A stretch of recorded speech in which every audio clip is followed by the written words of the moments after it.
ओम शांति। आज है 23 नवंबर 2020 की साकार मुरली। पहले सुनते हैं मुरली की मुख्य पॉइंट्स। बाबा ने कहा, मैं ही सर्वशक्तिमान हूँ। मुझे याद करने से तुम सतो प्रधान बन जाएंगे। जब सतो प्रधान बन जाएंगे तब फिर आत्माओं की बारात निकलेगी। यही है शिव बाबा की बारात। फिर कहा, तुम उठते बैठते बाप को ही याद करते रहो। कोई कहते हैं योग नहीं लगता है, तो बाबा ने कहा योग अक्षर को ही उड़ा दो। तुम्हें तो याद में रहना है। रात को जब सोते हो तो भी यह ख्याल करो, बाबा हम आपकी याद में सो रहे हैं। आगे कहा, बाप को और चक्र को याद करते करते सो जाओ, तो फिर देखो कितना मजा आता है। हो सकता है तुम सूक्ष्म वतन में भी चले जाओ। तुमको कितनी खुशी होनी चाहिए कि बाबा आकर हमको कांटों से फूल बनाते हैं, पढ़ाई पढ़ाकर डबल सिरताज बना रहे हैं। तुम सदैव खुशी में ज्ञान डांस करते रहो। बाबा ध्यान आदि में इतना जाने नहीं देते हैं, क्योंकि तुमको तो पढ़ना है ना। और लास्ट में बाबा ने कहा, तुम आत्माएं जब पवित्र बन जाएंगी तो फिर रॉकेट मिसल उड़ने लगेंगे। सूर्य चांद से भी उस पार मूल वतन में चले जाएंगे। यह अच्छी रीति पक्का करना है कि हम हैं स्वीट साइलेंस होम के रहने वाले। यह नाटकशाला है जहां हम पार्ट बजाने आते हैं। अब सुनते हैं महावाक्यों को विस्तार से। मुरली का सार। मीठे बच्चे, तुम देही अभिमानी बनो तो सब बीमारियां खत्म हो जाएंगी और तुम डबल सिरताज विश्व के मालिक बन जाएंगे। प्रश्न, बाप के सम्मुख किन बच्चों को बैठना चाहिए? उत्तर, जिन्हें ज्ञान डांस करना आता है। ज्ञान डांस करने वाले बच्चे जब बाप के सम्मुख होते हैं तो बाबा की मुरली भी ऐसे चलती है। अगर कोई सामने बैठ इधर उधर देखते तो बाबा समझते यह बच्चा कुछ भी समझता नहीं है। बाबा ब्राह्मणियों को भी कहेंगे, तुमने यह किसको लाया है, जो बाबा के सामने भी उबासी देते हैं। बच्चों को तो ऐसा बाप मिला है जो खुशी में डांस करनी चाहिए। गीत दूर देश का रहने वाला आया देश पराए में। ओम शांति। मीठे मीठे बच्चों ने गीत सुना। रूहानी बच्चे समझते हैं कि रूहानी बाबा जिसको हम याद करते आए हैं, दुख हरता सुख करता व तुम मात पिता, फिर से आकर हमको सुख घनेरे दो। हम दुखी हैं, यह सारी दुनिया दुखी है, क्योंकि यह है कलयुगी पुरानी दुनिया। पुरानी दुनिया अथवा पुराने घर में इतना सुख नहीं हो सकता जितना नई दुनिया नए घर में होता है। तुम बच्चे समझते हो हम विश्व के मालिक आदि सनातन देवी देवता थे। हमने ही 84 जन्म लिए हैं। बाप कहते हैं, बच्चों तुम अपने जन्मों को नहीं जानते हो कि कितने जन्म पार्ट बजाया है। मनुष्य समझते हैं 84 लाख पुनर्जन्म है।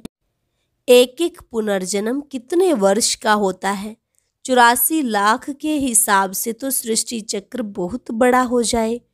तुम बच्चे जानते हो हम आत्माओं का बाप हमको पढ़ाने आए हैं। हम भी दूर देश के रहने वाले हैं। हम कोई यहाँ के रहने वाले नहीं हैं। यहाँ हम पार्ट बजाने आए हैं। बाप को भी हम परम धाम में याद करते हैं। अभी इस पराये देश में आए हैं।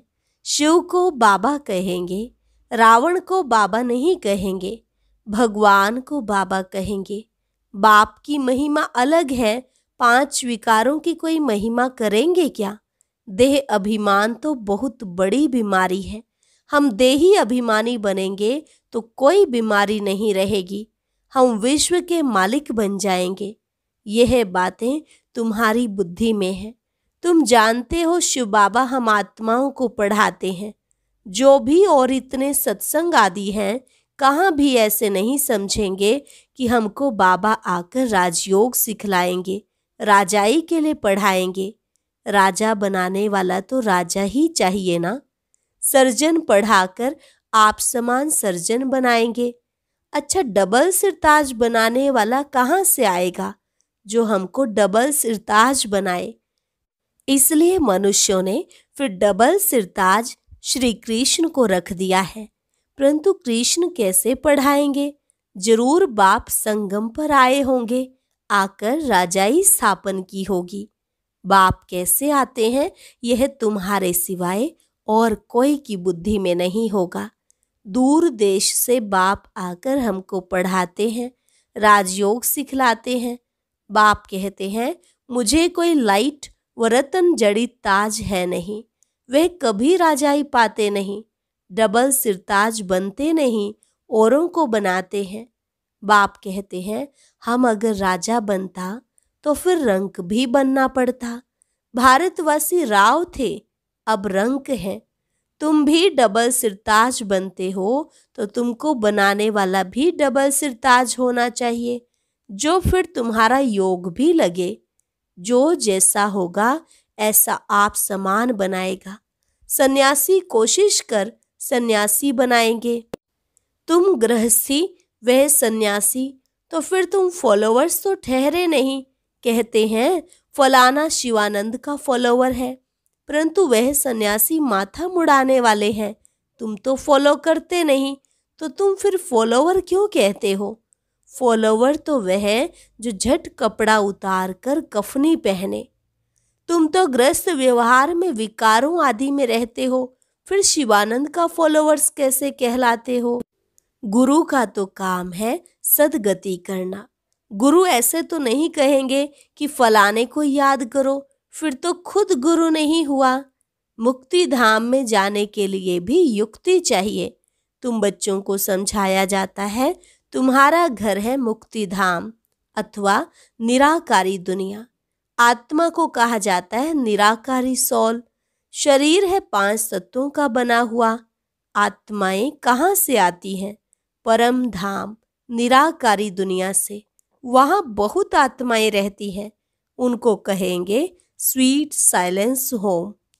वहाँ आत्माएं दुख सुख से न्यारी रहती हैं। यह अच्छी रीति पक्का करना है। हम हैं स्वीट साइलेंस होम के रहने वाले। यहाँ यह नाटकशाला है जहाँ हम पार्ट बजाने आते हैं। इस नाटकशाला में सूर्य, चांद, स्टार्स आदि बत्तियां हैं। कोई गिनती कर ना सके कि यह नाटकशाला कितने माइल्स की है। एरोप्लेन में ऊपर जाते हैं, लेकिन उसमें पेट्रोल आदि इतना नहीं डाल सकते जो जाकर फिर लौट भी आए। इतना दूर नहीं जा सकते। वे समझते हैं इतने माइल्स तक हैं, लौटेंगे नहीं तो गिर पड़ेंगे। समुद्र का व आकाश तत्व का अंत पा नहीं सकते। अभी बाप तुमको अपना अंत देते हैं। आत्मा इस आकाश तत्व से पार चली जाती है। कितना बड़ा रॉकेट है। तुम आत्माएं जब पवित्र बन जाएंगी तो फिर रॉकेट मिसल तुम उड़ने लग पड़ेंगे। कितना छोटा रॉकेट है। सूर्य चांद से भी उस पार मूल वतन में चले जाएंगे।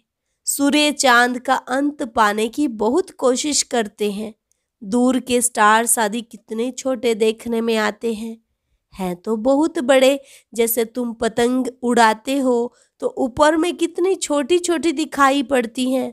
बाप कहते हैं तुम्हारी आत्मा तो सबसे तीखी है।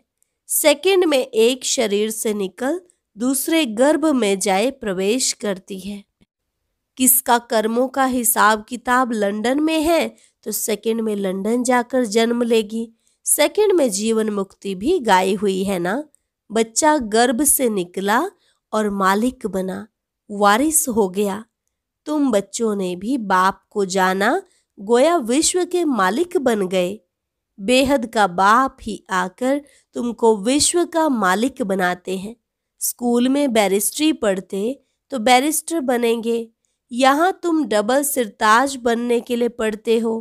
अगर पास होंगे तो डबल सिरताज जरूर बनेंगे। फिर भी स्वर्ग में तो जरूर आएंगे। तुम जानते हो बाप तो सदैव वहाँ ही रहते हैं और गॉड फादर कहेंगे तो भी दृष्टि जरूर ऊपर जाएगी। गॉड फादर है तो जरूर कुछ तो उनका पार्ट होगा ना। अभी पार्ट बजा रहे हैं। उनको बागवान भी कहते हैं, कांटों से आकर फूल बनाते हैं। तो तुम बच्चों को खुशी होनी चाहिए, बाबा आया हुआ है इस देश पर आए। दूर देश का रहने वाला आए देश पर आए। दूर देश का रहने वाला तो बाप ही है और आत्माएं भी वहाँ रहती हैं। यहाँ फिर पार्ट बजाने आती हैं। देश पर आए यह अर्थ कोई नहीं जानते हैं। मनुष्य तो भक्ति मार्ग में जो सुनते हैं वह सत्य सत्य कहते रहते हैं। तुम बच्चों को बाप कितना अच्छी रीति समझाते हैं। आत्मा इम्प्योर होने से उड़ नहीं सकती है, प्योर बनने बिगर वापस जा नहीं सकती। पतित पावन एक ही बाप को कहा जाता है। उनका आना भी है संगम पर। तुमको कितनी खुशी होनी चाहिए, बाबा हमको डबल सिरताज बना रहे हैं। इससे उच्च दर्जा कोई का होता नहीं। बाप कहते हैं, मैं डबल सिरताज बनता नहीं हूँ, मैं आता ही हूँ एक बार पराये देश पराये शरीर में। यह दादा भी कहते हैं, मैं शिव थोड़े ही हूँ, मुझे तो लक्खी राज कहते थे। फिर सरेंडर हुआ तो बाबा ने ब्रह्मा नाम रखा। इनमें प्रवेश कर इनको कहा कि तुम अपने जन्मों को नहीं जानते हो। 84 जन्मों का भी हिसाब होना चाहिए ना। वो लोग तो 84 लाख कह देते हैं, जो बिल्कुल ही इम्पॉसिबल है। 84 लाख जन्मों का राज समझाने में ही सैकड़ों वर्ष लग जाएं, याद भी पढ़ ना सके। 84 लाख योनियों में तो पशु पक्षी आदि सब आ जाते हैं। मनुष्य का ही जन्म दुर्लभ गाया जाता है। जानवर थोड़े ही नॉलेज समझ सकेंगे। तुमको बाप आकर नॉलेज पढ़ाते हैं। खुद कहते हैं, मैं आता हूँ रावण राज्य में। माया ने तुमको कितना पत्थर बुद्धि बना दिया है। अब फिर बाप तुमको पारस बुद्धि बनाते हैं। उतरती कला में तुम पत्थर बुद्धि बन गए, अब फिर बाप चढ़ती कला में ले जाते हैं। नंबरवार तो होते हैं ना। हर एक को अपने पुरुषार्थ से समझना है। मुख्य बात है याद की। रात को जब सोते हो तो भी यह ख्याल करो, बाबा हम आपकी याद में सो जाते हैं। गोया हम इस शरीर को छोड़ देते हैं, आपके पास आ जाते हैं। ऐसे बाबा को याद करते करते सो जाओ तो फिर देखो कितना मजा आता है। हो सकता है साक्षात्कार भी हो जाए, परंतु इस साक्षात्कार आदि में खुश नहीं होना है। बाबा हम तो आपको ही याद करते हैं, आपके पास आना चाहते हैं। बाप को तुम याद करते करते बड़े आराम से चले जाएंगे। हो सकता है सूक्ष्म वतन में भी चले जाओ, मूल वतन में तो जा नहीं सकेंगे। अभी वापस जाने का समय कहाँ आया है। हाँ, साक्षात्कार हुआ बिंदी का, फिर छोटी छोटी आत्माओं का झाड़ दिखाई पड़ेगा। जैसे तुमको बैकुंठ का साक्षात्कार होता है ना, ऐसे नहीं साक्षात्कार हुआ तो तुम बैकुंठ में चले जाएंगे, नहीं। उसके लिए तो फिर मेहनत करनी पड़ेगी। तुमको समझाया जाता है, तुम पहले पहले जाएंगे स्वीट होम। सब आत्माएं पार्ट बजाने से मुक्त हो जाएंगी। जब तक आत्मा पवित्र नहीं बनी है तब तक जा न सके। बाकी साक्षात्कार से मिलता कुछ भी नहीं। मीरा को साक्षात्कार हुआ, बैकुंठ में चली थोड़े ही गई। बैकुंठ तो सतयुग में ही होता है। अभी तुम तैयारी कर रहे हो बैकुंठ का मालिक बनने के लिए। बाबा ध्यान आदि में इतना जाने नहीं देते हैं, क्योंकि तुमको तो पढ़ना है ना। बाप आकर पढ़ाते हैं, सर्व की सद्गति करते हैं। विनाश भी सामने खड़ा है। बाकी असुरों और देवताओं की लड़ाई तो है नहीं, वे आपस में लड़ते हैं तुम्हारे लिए, क्योंकि तुम्हारे लिए नई दुनिया चाहिए। बाकी तुम्हारी लड़ाई है माया के साथ। तुम बहुत नामी ग्रामी वॉरियर्स हो, परंतु कोई जानते नहीं कि देवियां इतना क्यों गाई जाती हैं। अभी तुम भारत को योग बल से स्वर्ग बनाते हो। तुमको अब बाप मिल गया है, तुमको समझाते रहते हैं। ज्ञान से नई दुनिया जिंदाबाद होती है। यह लक्ष्मी नारायण नई दुनिया के मालिक थे ना, अब पुरानी दुनिया है। पुरानी दुनिया का विनाश आगे भी मुसलों द्वारा हुआ था। महाभारत लड़ाई लगी थी, उस समय बाप राजयोग भी सिखा रहे थे। अब प्रैक्टिकल में बाप राजयोग सिखा रहे हैं ना। बाप ही तुमको सच बताते हैं। सच्चा बाबा आते हैं तो तुम सदैव खुशी में डांस करते हो। यह है ज्ञान डांस। तो जो ज्ञान डांस के शौकीन हैं उनको ही सामने बैठना चाहिए। जो नहीं समझने वाले होंगे उनको उबासी आएगी। समझ जाते हैं यह कुछ भी समझ से नहीं है। ज्ञान को कुछ भी समझेंगे नहीं तो इधर उधर देखते रहेंगे। बाबा भी ब्राह्मणी को कहेंगे तुमने किसको लाया है। जो सीखते हैं और सिखलाते हैं उनको सामने बैठना चाहिए। उनको खुशी होती रहेगी। हमको भी डांस करना है। यह है ज्ञान डांस। श्री कृष्ण ने तो न ज्ञान सुनाया न डांस किया। मुरली तो यह ज्ञान की है ना। तो बाप ने समझाया है रात्रि को सोते समय बाबा को याद करते, चक्र को बुद्धि में याद करते रहो। बाबा हम अब इस शरीर को छोड़ आपके पास आते हैं। ऐसे याद करते करते सो जाओ, फिर देखो क्या होता है। आगे कब्रिस्तान बनाते थे, फिर कोई शांत में चले जाते थे, कोई रास करने लगते थे। जो बाप को जानते ही नहीं तो वह याद कैसे कर सकेंगे। मनुष्य मात्र बाप को जानते ही नहीं तो बाप को याद कैसे करें। तब बाप कहते हैं मैं जो हूँ जैसा हूँ मुझे कोई भी नहीं जानते। अभी तुमको कितनी समझ आई है। तुम हो गुप्त वॉरियर्स। वॉरियर्स नाम सुनकर देवियों को फिर तलवार बाण आदि दे दिए हैं। तुम वॉरियर्स हो योग बल के। योग बल से विश्व के मालिक बनते हो।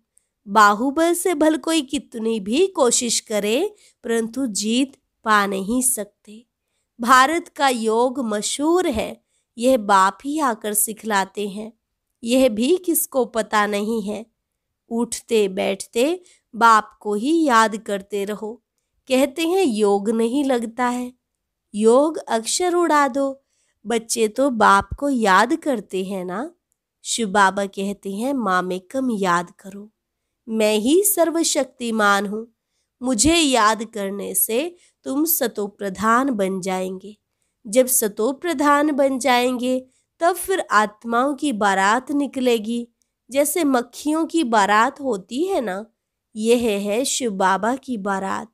शिव बाबा के पिछाड़ी सब आत्माएं मच्छरों सदृश भागेंगी। बाकी शरीर सब खत्म हो जाएंगे। अच्छा, मीठे मीठे सिक्किल अधे बच्चों प्रति मात पिता बाप दादा का याद प्यार और गुड मॉर्निंग। रूहानी बाप की रूहानी बच्चों को नमस्ते।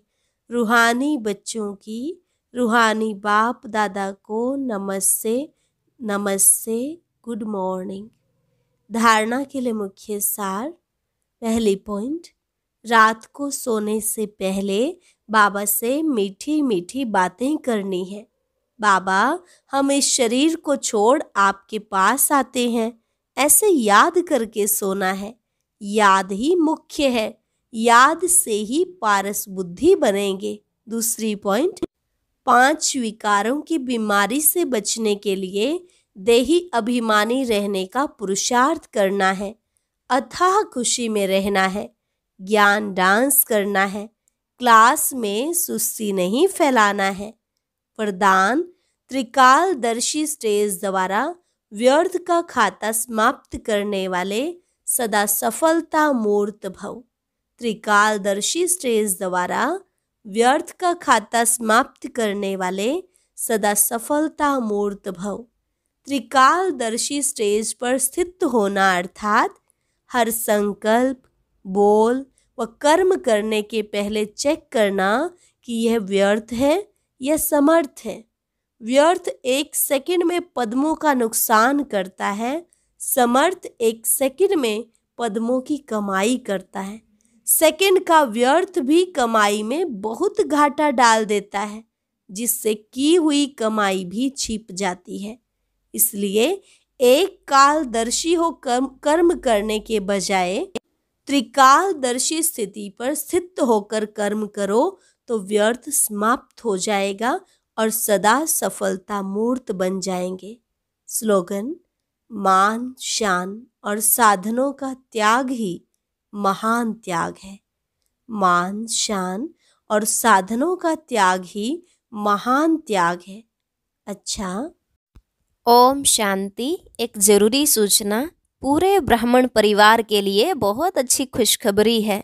कल बाबा मिलन का दिन है। कोई भी भाई बहन इसको मिस ना करे। अपने मधुबन के चैनल पर करीब सायं 5 बजे ही लाइव प्रसारण शुरू हो जाता। साथ ही ज्ञान योग चैनल पर भी कल लाइव चलाया जाएगा, जिस चैनल पर आप रोजाना अमृत वेला या नुमा शाम करते हैं। कल सुबह अमृत वेला से ही विशेष योग के द्वारा बाबा मिलन की पूर्व तैयारी करें। ओम शांति। आज की अव्यक्त मुरली जरूर सुनें। उसके लिए ऊपर दिए गए बॉक्स को टच करें।